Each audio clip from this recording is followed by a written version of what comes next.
बेसांव जी दुयेंत आसात कुडींत मनांत ओतम्यांत आनी संबंदांनी तांकां पिकोवणी मेळच्या जी कोण वावर सोदतात तांकां वावर आनी जांकां वावर मेळ्ळो आसा तातूंत तांचें जिवीत थिरावच्याक जांकां अभ्यास करूंक कठीण जाता आनी जांकां फुडलो अभ्यास करूंक जाय तांकां देवान संदी दिवच्याक जी कोणाची मेलिल्लीं आसा आनी तांकां बुजवण दिवंक जाय तांकां बुजवण मेळच्याक येरो गरजो तुमच्यो आसात त्यो मनांत दवरात आनी काळजान आसून आतां आमी हें बेसांव घेवया सर्वेस्पोर तुमचेर आशिर्वाद घालूं आनी तुमकां सांबाळूं सर्वेस्पोर आपल्या मुखामळाचो पोरजोळ तुमचेर घालूं आनी तुमकां प्रसन्न जावं सर्वेस्पोर आपले मुखामळ तुमकां दाखोवं आनी तुमकां शांती दिवं तो मोगान म्हाका वळखता देखून हांव ताका निवारतलों तो म्हजें नांव वळखता देखून हांव ताका राखतलों तो म्हाका उलो मारता तेन्ना हांव ताका जाप दितलों हांव ताका वाटायतलों आनी व्हड कोत्तलों बाग्योन फ्रांसीस शेवेरा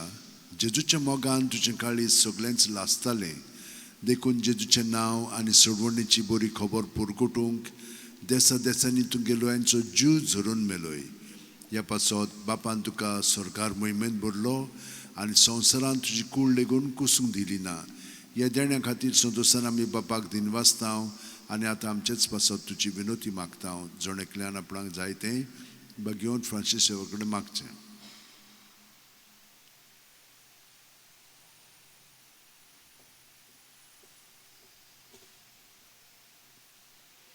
आमचे ओतरेक बापाक मानतात तसले जाल्यार तुजी विनोतीन ते शांती पावय म्हूण मागता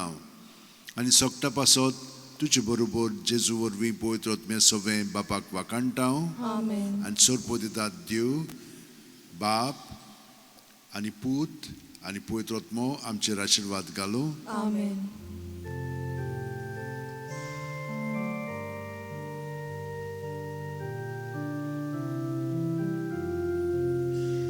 San Francisco Xaviera Morakura Radi Samcha Mogan